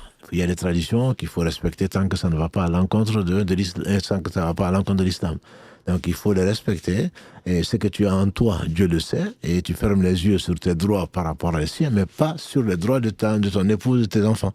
Mais tu n'as pas à dire à ton copain, tu peux dire je n'ai pas que ça à faire, mais ton père, tu ne dois pas lui dire. Donc si tu peux, tu l'aides comme tu peux, sans voler, sans tricher, sans faire quoi que ce soit. Mais en même temps, tu ne lui fais pas, tu vas pas voler pour lui donner, et tu vas pas priver ta famille pour lui donner non plus. Ça c'est pas son droit. Par contre, il faut rester gentil et voilà. Et prie Allah, puis utilise ses copains ou je ne sais qui d'autre pour essayer de le calmer, quoi. Donc oui, c'est ça que je fais à chaque fois, mais après ça recommence. Si ça recommence, ne se fatigue pas, sois patient. Sois patient et prie pour lui. Parce que bon, ils sont comme ça, nous sommes comme ça. Les gens, on ne voit que nos droits. C'est moi qui t'ai mis au monde, je t'ai payé les études, je t'ai payé ceci, cela. Donc ils ne voient que ce qu'ils ont fait. Et donc ça, ce n'est pas bon. C'est pas bon pour nous. Mais il te faut prendre patience, mais ne pas être injuste. Ne sois pas injuste ni avec ton père, ni avec ta mère, ni non plus avec ton épouse, avec tes enfants. Donc il faut trouver le juste milieu. Et si une partie n'est pas contente, tant que tu auras donné les droits de chaque partie, tu ne seras pas inquiété, Inch'Allah. Mais il faut être patient. Ok. Voilà. Donc, en tout cas, merci beaucoup. Hein. Avec plaisir. Salam alaikum. Donc, on a une surprise. Tu es prêt? Alhamdulillah. Voilà. Donc, on a une surprise. On vous avait promis depuis avant Ramadan qu'on faisait tout pour vous offrir un bijou. Un bijou, bien sûr, pas en or ni en argent, mais ça peut être encore mieux. Donc, depuis des mois, les frères du Polcom, notamment le webmaster que vous verrez à l'écran, donc travaillent avec d'autres pour vous offrir un site nouveau, un site internet. et donc où, comme vous l'avez souhaité, donc vous allez découvrir beaucoup de fonctionnalités, en tout cas un début, il n'est pas terminé, mais en tout cas depuis des mois, les efforts sont faits par la mosquée et par les frères, donc pour vous offrir le maximum. Ce n'est pas des cours en ligne qu'on vous offre, mais en tout cas le frère Mohamed que vous connaissez, surtout sa voix, c'est lui qui est le relais de vos questions. Donc c'est lui qui transmet vos questions de YouTube, d'Instagram, etc. Karim, vous le connaissez bien, vous n'entendez par contre pas sa voix, on n'est pas arrivé. On va peut-être essayer de l'enregistrer, Mohamed, on va peut-être voler sa voix pour au moins que vous l'entendiez. Mais Mohamed est là donc aujourd'hui pour nous présenter, Inch'Allah, en quelques minutes, le nouveau bijou que la mosquée vous offre, donc qui est le site internet. Barakallahu fik Mohamed, salam alaikum. Wa alaikum salam wa rahmatullahi wa barakatuh. Barakallahu fik Cheikh pour l'introduction. أعوذ بالله من الشيطان الرجيم بسم الله الرحمن الرحيم والصلاة والسلام على رسول الله. Salam alaikum à toutes et à tous. Barakallahu fikum une nouvelle fois pour votre fidélité. Et donc effectivement, Cheikh, on a commencé à faire un travail depuis quelques temps maintenant, surtout en 2025, on a pris le temps de réfléchir à une nouvelle version du site internet, parce que comme vous le savez, chaque année on essaie de publier les statistiques concernant les réseaux sociaux, mais aussi la fréquentation du site internet. Et c'est vrai que le site internet est très très très visité, là en Barak. Vous êtes nombreux vraiment à visiter le site, que ce soit de la région toulousaine ou de toute la France, voire même de plusieurs pays dans le monde. Et l'année dernière, pour donner quelques chiffres, il y a eu plus de pratiquement 500 000 utilisateurs du site internet pour 3 millions de visites environ.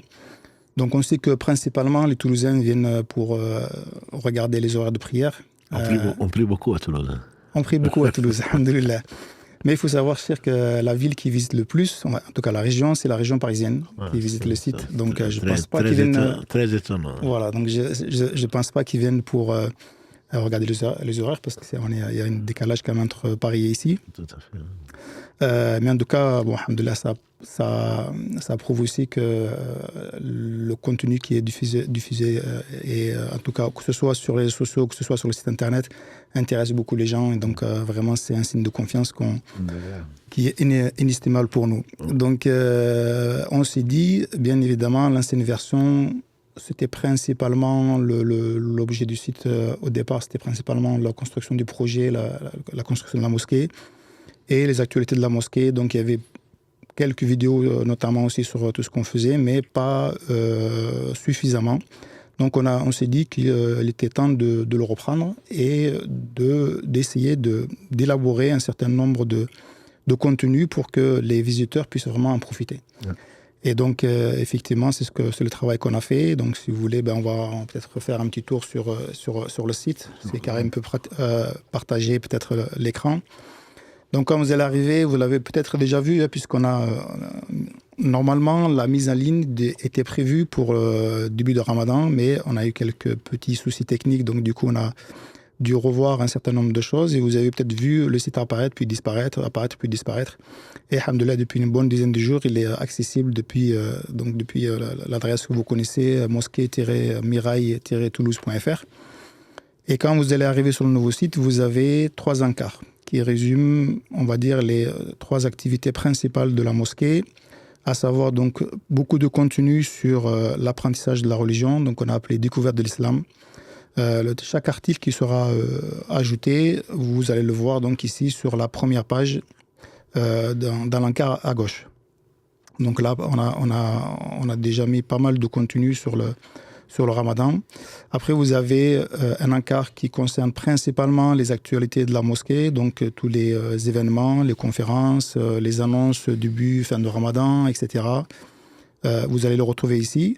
Et toutes les vidéos qu'on fait, donc les 3 émissions qui sont diffusées toutes les semaines. Donc, Karim, une fois qu'il a traité une vidéo, qu'il la poste sur YouTube, il la poste directement sur le site internet et vous allez voir quand on va aller après visiter justement la partie des vidéos, vous allez retrouver toutes les vidéos qu'on a faites, là classées par thème. Ce sera beaucoup plus simple pour vous de les retrouver sur le site internet que sur YouTube. Et puis sur la page d'accueil, toujours, quand vous allez descendre, là on a mis quelques rappels aussi, vous avez un verset qui s'affiche tous les jours de façon un peu aléatoire dans une base qu'on a sélectionnée, qu'on va enrichir au fur et à mesure. Pas dans tout le Coran, mais on va essayer de sélectionner un certain nombre de versets en rapport, on va dire, par rapport à la période, etc.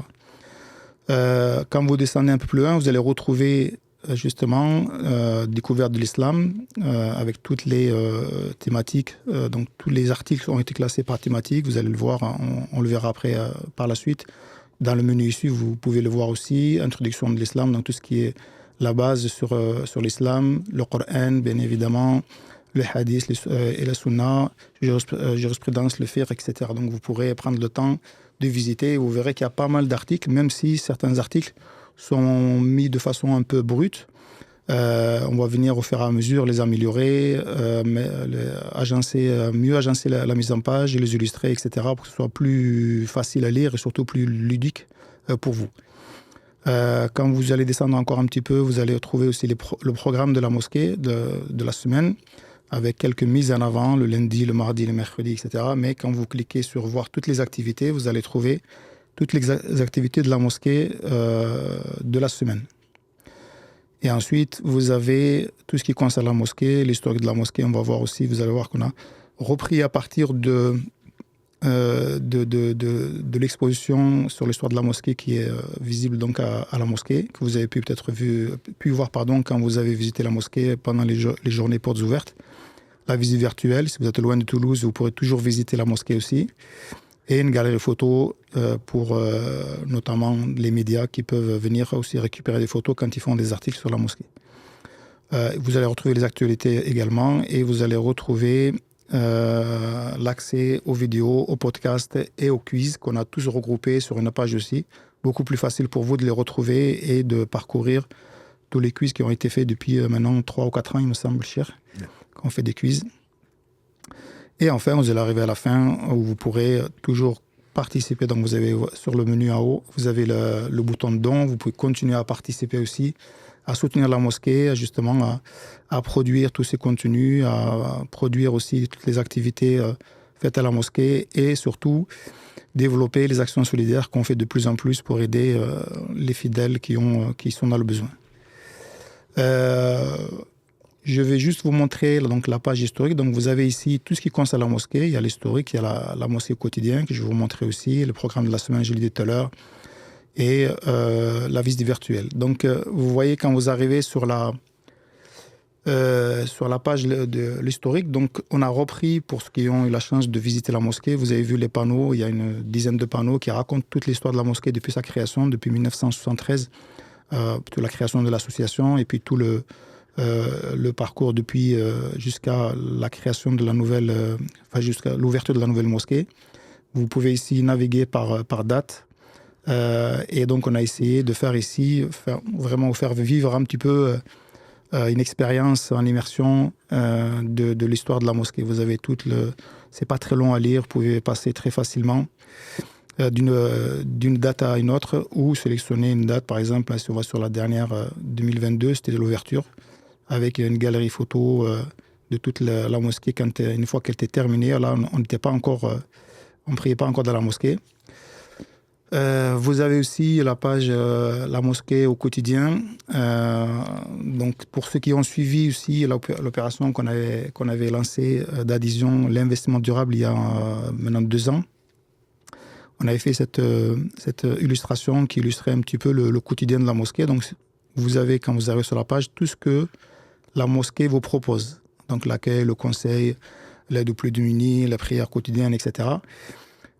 Et puis tout ce que vous ne voyez pas, c'est tous les bénévoles qui sont à votre service, classés répartis, on va dire, par pôle, pour l'accueil médical, sécurité, entretien, juridique, communication, etc.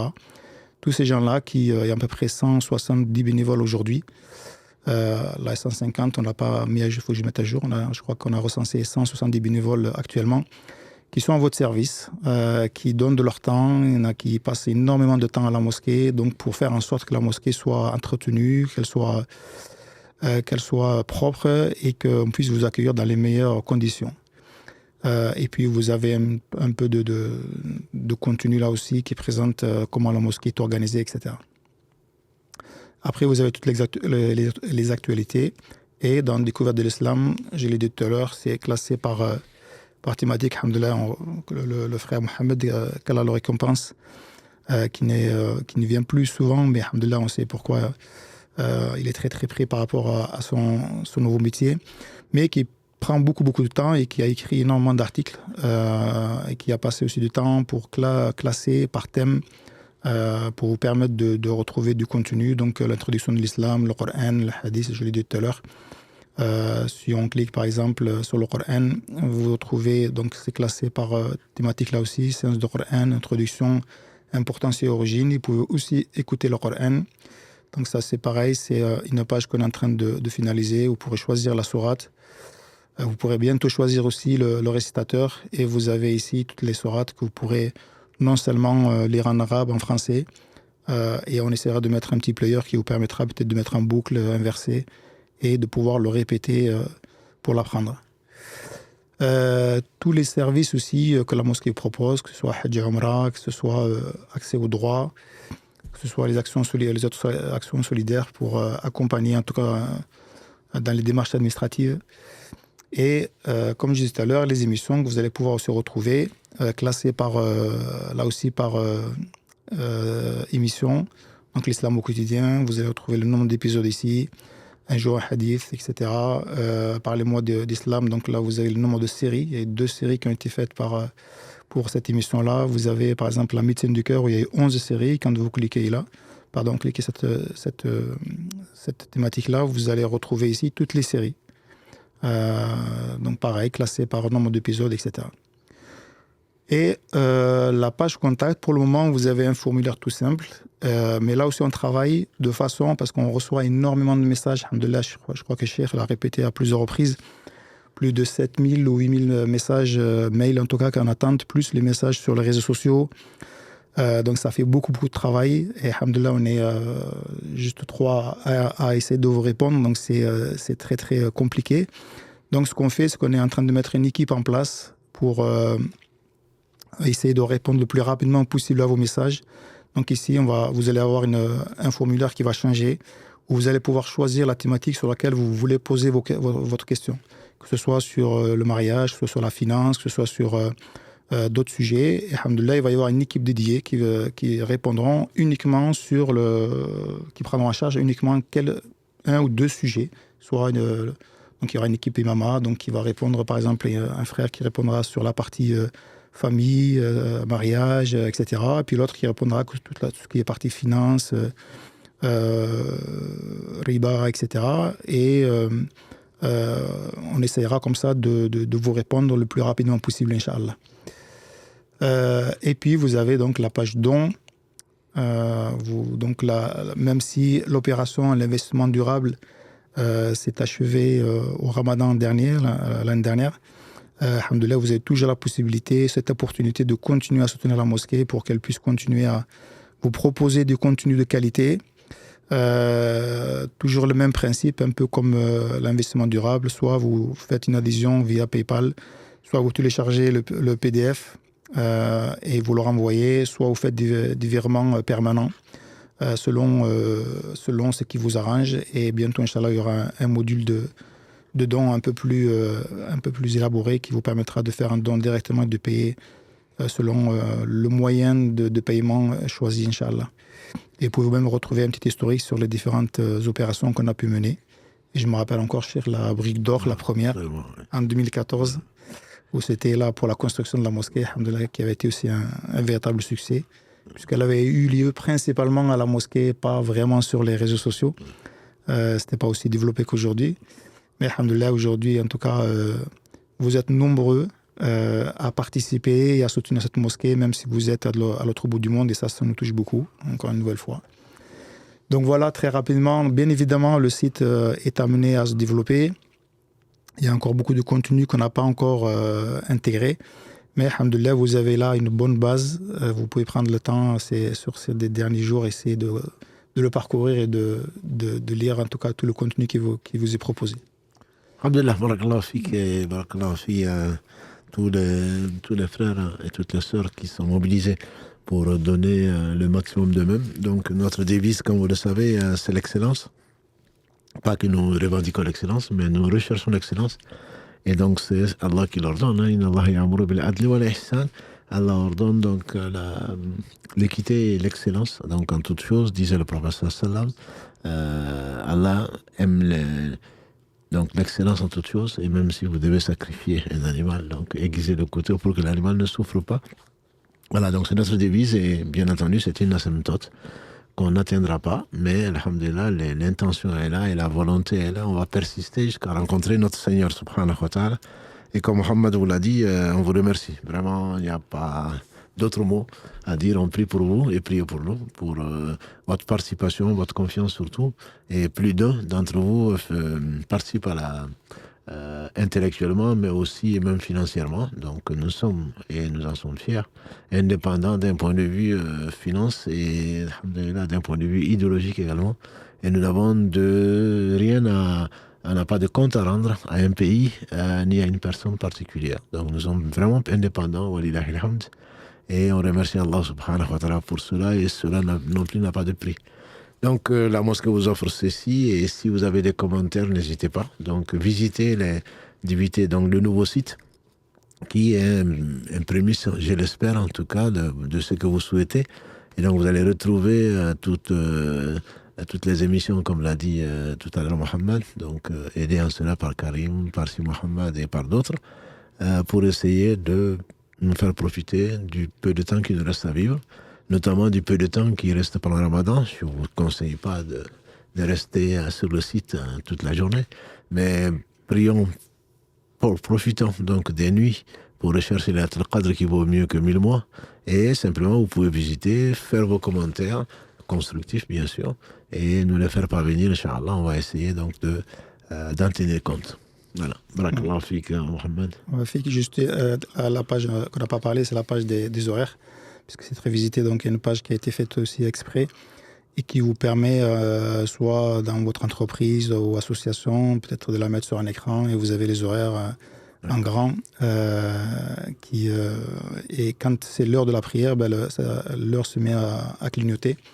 Donc pour vous dire que c'est l'heure de la prière. Donc là, on a essayé là aussi d'améliorer. Et vous avez bien évidemment toujours le fichier PDF que vous pouvez télécharger et retrouver tout le calendrier annuel en choisissant le mois que vous voulez, pour voir, par exemple, si vous voyagez dans 6 mois, à quelle heure sera le Maghreb, pour vous organiser en fonction des horaires.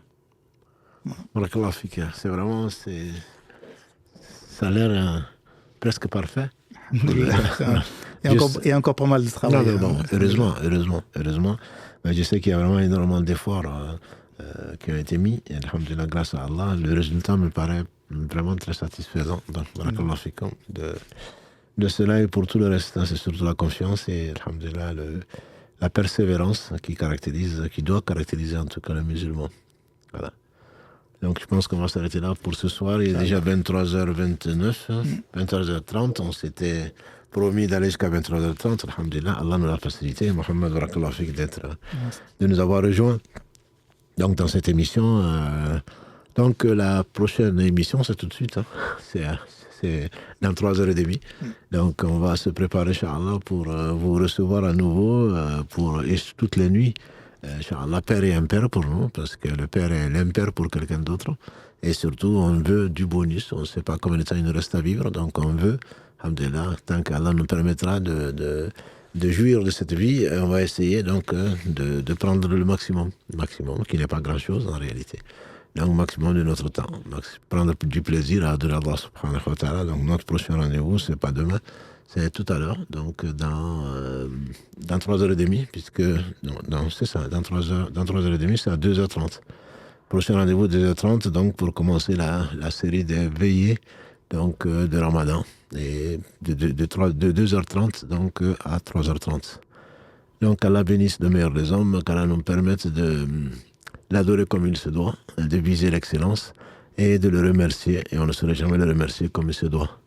Donc à tout à l'heure, Inch'Allah. Subhanakallahumma wa bihamdika, ashhadu an la ilaha illa anta, astaghfiruka wa atubu ilayk.